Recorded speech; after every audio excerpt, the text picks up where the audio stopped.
आपने उत्तर प्रदेश से आने वाली ऐसी तस्वीरें जरूर सोशल मीडिया पे या इंटरनेट के पे किसी ना किसी माध्यम पे देखी होगी। टीवी पे तो अक्सर नजर आता है जहां पर एक मुजरिम को पुलिस वाले ला रहे होते हैं जिसका एनकाउंटर हुआ है।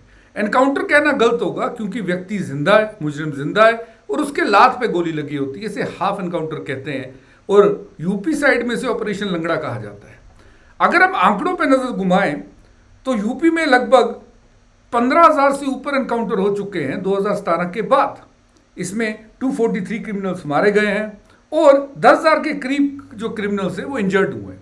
एक दुर्भाग्यपूर्ण डेटा ये भी है कि 18 पुलिस वालों की मृत्यु हुई है और 1700 के करीब जो पुलिस वाले हैं वो इंजर्ड भी हुए हैं। अगर हम एनकाउंटर को लेकर सुप्रीम कोर्ट की गाइडलाइंस देखें जो सुप्रीम कोर्ट ने PUCL versus state of Maharashtra में दी हैं, तो एनकाउंटर के बाद सुप्रीम कोर्ट ने 16 मैंडेटरी गाइडलाइंस दी हुई है जो पुलिस और होम डिपार्टमेंट उस स्टेट को पूरी करनी होती है, जिसमें इंटेलिजेंस का रिकॉर्ड देने से लेके mandatory FIR, magisterial inquiry, report देनी NHRC को, पोस्टमार्टम करवाना, पोस्टमार्टम का वीडियोग्राफी करवाना, नेक्स्ट ऑफ किन को कहीं ना कहीं कॉन्टैक्ट करना। उसके बाद सबसे बड़ी जो गाइडलाइंस थी वो ये थी कि अगर कुछ लैप्सेस हुए इस इनकाउंटर में तो पुलिस को उसके खिलाफ एक्शन लेनी। हमारे गवर्नमेंट के 3 ऑर्गन्स होते हैं। लेजिस्लेटिव जहां कानून बनता है जैसे पार्लियामेंट और हमारे स्टेट की असेंबली। दूसरा होता है एग्जीक्यूटिव जैसे प्रधानमंत्री जी हैं, स्टेट में चीफ मिनिस्टर साहब है, DM साहब है, पुलिस है, ये सब एग्जीक्यूटिव है। तीसरा ऑर्गन होता है जुडिशरी जिसका काम होता है सजा देना और कानूनी व्यवस्था कहीं ना कहीं सब कुछ कॉन्स्टिट्यूशन के हिसाब से हो रही है ये देखना। जब पुलिस एनकाउंटर करती है तो कहीं ना कहीं वो जुडिशरी का काम अपने अंडर ले लेते हैं। अगर आपने देखा होगा तो एनकाउंटर जब करती है पुलिस तो वो ऑन स्पॉट उसको सजा दे रही है, लेकिन सजा देने का काम तो जुडिशरी का है। हमने कुछ समय पहले देखा यूपी संभल जो यहाँ पर इंसिडेंट हुआ था यूपी में, वहाँ के SP अनुज चौधरी जी के खिलाफ CGM ने FIR फाइल करने के निर्देश दे दिए थे।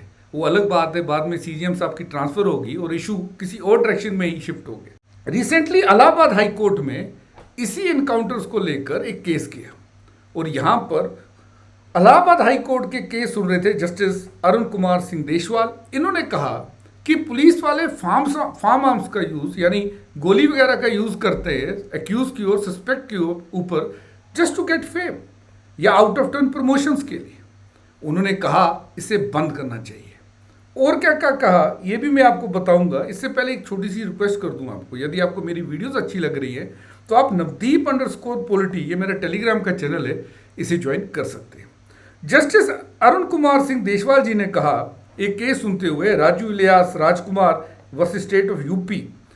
इस केस में जब इलाहाबाद हाई कोर्ट सुनवाई कर रहा था तो हाफ एनकाउंटर्स के ऊपर सुनवाई कर रहा था, जैसे मैंने आपसे कहा ऑपरेशन लंगड़ा के ऊपर। उन्होंने कहा सस्पेक्ट्स को पांव में गोली मारी जाती है। कहा यह रूटीन फीचर है, यूजुअली ऑफिसर्स ऐसा इसलिए करते हैं ताकि उन्हें सोशल मीडिया पे फेम मिले और कहीं ना कहीं उन्हें आउट ऑफ टर्न प्रमोशंस मिले। ये कोर्ट ने ऑब्जर्व किया हुआ है। इसी के साथ साथ इलाहाबाद हाई कोर्ट ने 6 निर्देश दिए उत्तर प्रदेश गवर्नमेंट को। ये 6 निर्देश जब भी कभी कोई एनकाउंटर हो, हाफ एनकाउंटर हो और जो एक्यूज है उसको इंजरीज हैं, तब ये 6 गाइडलाइंस यूपी पुलिस को इलाहाबाद हाई कोर्ट ने कहा है आपने पूरी करनी है। जैसे पहला मैंडेटरी FIR, आपने एक FIR इमीडिएटली रजिस्टर करनी है। यदि FIR जो अगर कोई गोली बारूद यूज हुआ था, फायर आर्म्स यूज हुए थे, किसने यूज किए थे, जो एक्यूज है क्या उसने फायर आर्म्स का यूज किया या नहीं किया, ये भी आपको बताना है। इसी के साथ साथ आपको ये भी बताना है कि कितने व्यक्तियों को इंजरीज रिसीव हुई, उसमें पुलिस वाले कितने हैं और सामने वाले जो एक्यूज हैं वो टोटल कितने हैं। यह भी कहा गया कि इंडिपेंडेंट इन्वेस्टिगेशन करिए। ऐसे नहीं चलने देंगे कि आप डेली ऐसी पिक्चर्स हमारे सामने ला रहे हैं। एक इंडिपेंडेंट इन्वेस्टिगेशन की जाएगी इन हाफ इनकाउंटर्स की, जो CBCID की टीम करेगी एक साथ मिलकर, जो हर एक पुलिस स्टेशन पे जाके रिकॉर्ड लेंगे ऐसे कितने इन्वेस्टिगेशंस वहां पर हो रहे हैं, कितने ऐसे इश्यूज वहां पर हुए हैं या कितने ऐसे हाफ इनकाउंटर्स किस पुलिस स्टेशन में पेश हुए हैं।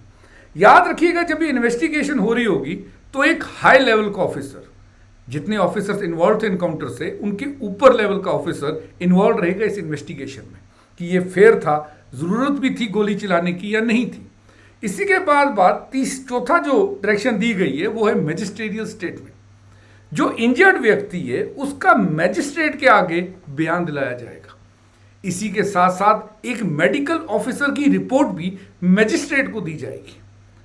एक और चीज जो सबसे चौंकाने वाली इलाहाबाद हाई कोर्ट ने कही वो ये है कि कोई इमीडिएट रिवॉर्ड नहीं दिया जाएगा जब तक कमेटी बैठकर सारी रिपोर्ट्स और जो हाई लेवल ऑफिसर की रिपोर्ट है, मैजिस्ट्रेट के सामने जो स्टेटमेंट है, इन सब का संज्ञान नहीं लेती, तब तक कोई इमीडिएट रिवॉर्ड नहीं दिया जाएगा।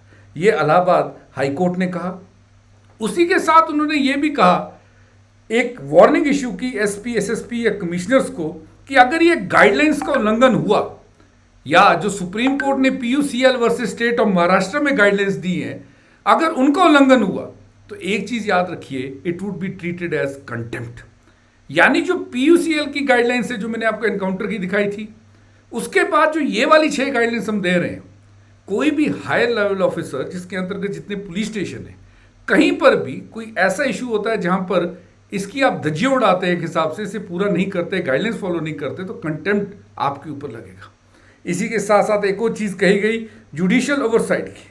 अगर प्रोसीजर फॉलो नहीं होता है तो इंजर्ड की जो फैमिलीज है वो हाई कोर्ट या डिस्ट्रिक्ट कोर्ट जा सकते हैं, जहां पर पुलिस के खिलाफ कंटेम्प्ट की प्रोसीडिंग्स को स्टार्ट किया जाएगा। यानी कहीं ना कहीं पुलिस को अब बोला गया है enough is enough, red line draw की गई है, जहां पर जरूरत नहीं है वहां पर आप गोली ना चलाइए। क्योंकि अक्सर ऐसा देखा गया है कि एक ही मुजरिम होता है, पुलिस वाले ज्यादा होते हैं, पुलिस वाला कोई इतना ज्यादा इंजर्ड नहीं होता या इतना थ्रेट भी नहीं होता है, तो भी उसके पांव में गोली मारी जाती है। ये इलाहाबाद हाई कोर्ट के 6 गाइडलाइंस थे। और क्या कहा वो भी आपको बताऊंगा।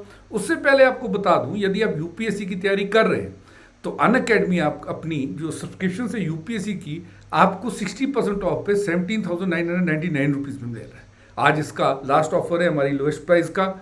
डिस्क्रिप्शन में दिए गए लिंक पे क्लिक करें।